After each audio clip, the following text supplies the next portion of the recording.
Mes chers compatriotes de métropole et d'outre-mer, il y a ceux qui font toujours la une des journaux et l'ouverture des 20 heures.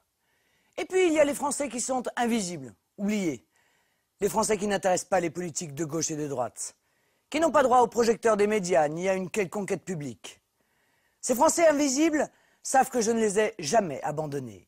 Comme je le fais en permanence, j'ai multiplié pendant cette campagne présidentielle les visites dans nos campagnes, auprès de nos marins-pêcheurs, de nos paysans, de nos viticulteurs, mais aussi de nos compatriotes d'outre-mer. Nos compatriotes des zones rurales m'ont expliqué leur sentiment d'abandon. Ils m'ont redit leur envie qu'on ne les oublie pas, leur envie que ça change, leur amour de la France. Je vais redonner une vitalité à la France des campagnes. Je vais valoriser les innombrables talents qui s'y expriment. Je vais donner une vigueur nouvelle à notre agriculture et un avenir à nos paysans. Je vais aider nos anciens à sortir de la solitude et du désespoir dans lesquels ils sont trop souvent plongés.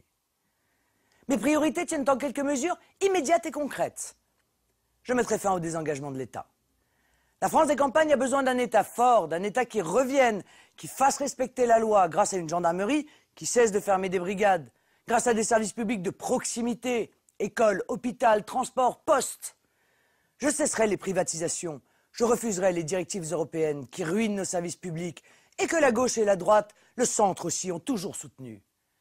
Des maisons de santé verront le jour pour assurer la santé de proximité et de qualité. La poste reviendra dans nos villages. J'encouragerai l'installation des petits commerces. Puis je me tourne vers la France de l'or vert et de l'or bleu. La France agricole et la France de la pêche. Votre déclin n'est pas irréversible. Au contraire, il a été programmé par une politique folle. Celle de la PAC, celle des gros, celle de la concurrence mondiale déloyale et sauvage.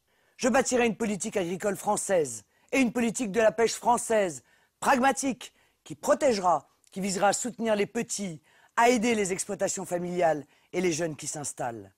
J'interdirai les OGM. La France est une immense puissance agricole. Je ne les laisserai pas la détruire et abandonner nos paysans.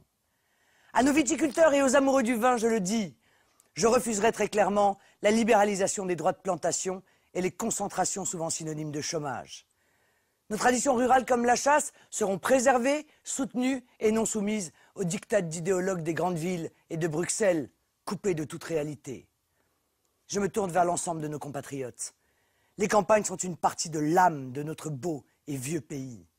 Je vous propose le redressement national. Je ne veux plus que quiconque ait le sentiment d'être oublié dans son propre pays. Le 22 avril, dites non à l'oubli, à la relégation, au déclassement, à l'effacement, dites oui à la France.